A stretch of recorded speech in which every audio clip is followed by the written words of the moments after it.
Today, the U.S. military is an imperial behemoth with more than 700 overseas military bases in over 130 countries.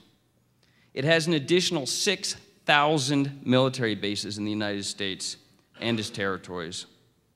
The budget for the Pentagon is larger than the 20 next largest militaries combined. And as Ron Paul has said, we are now building an embassy in Iraq that is larger than the Vatican. As the federal government has become more militant, it has taken ever bolder steps in trampling our liberties.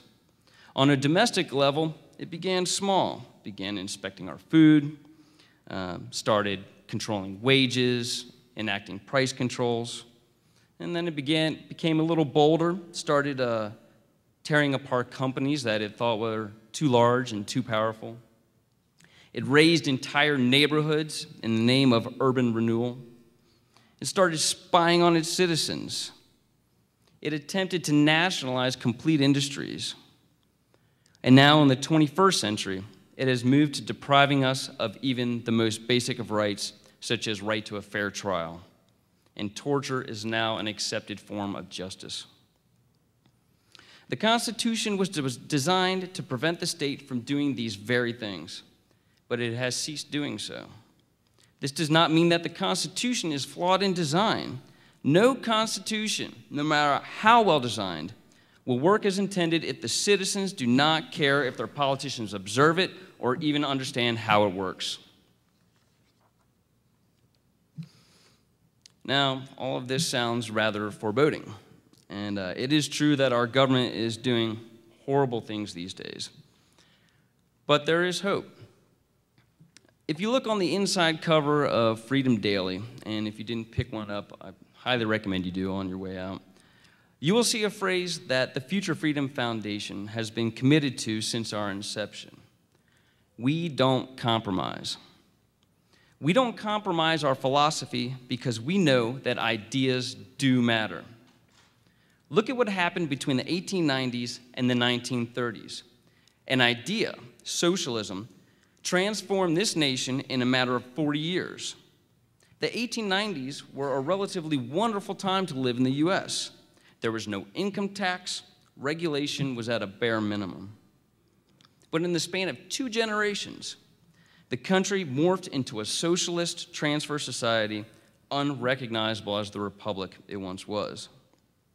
This can happen again. The Future of Freedom Foundation is not out to change policy, though that is the ultimate goal. FFF is here to change minds.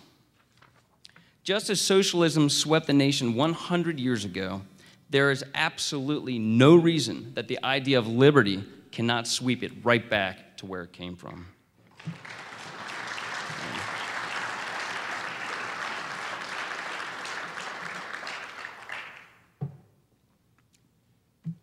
I must say that I agree with Robert Scheer, and Danny Alsberg, and others at this conference.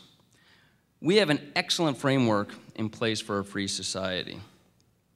As Sheldon Richman said the other day, the Constitution is not that piece of parchment down at the archives in D.C. It's here, and it's here.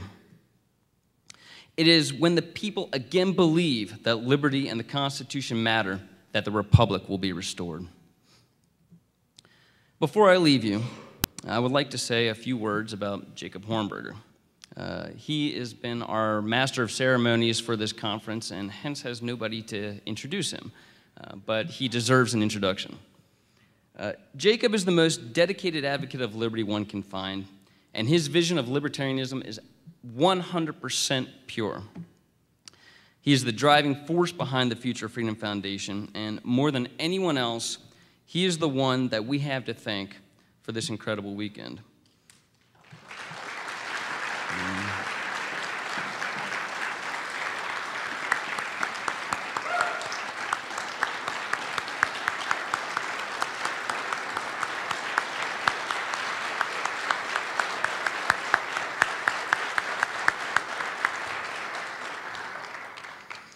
His talk is titled, "Let's Restore the Republic."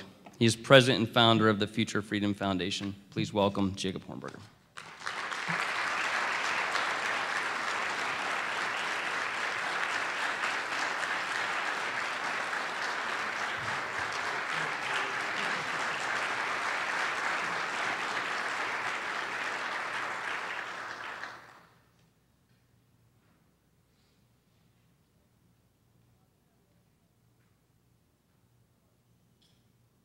is impossible to overstate the fundamental differences between the way our American ancestors viewed foreign policy and the foreign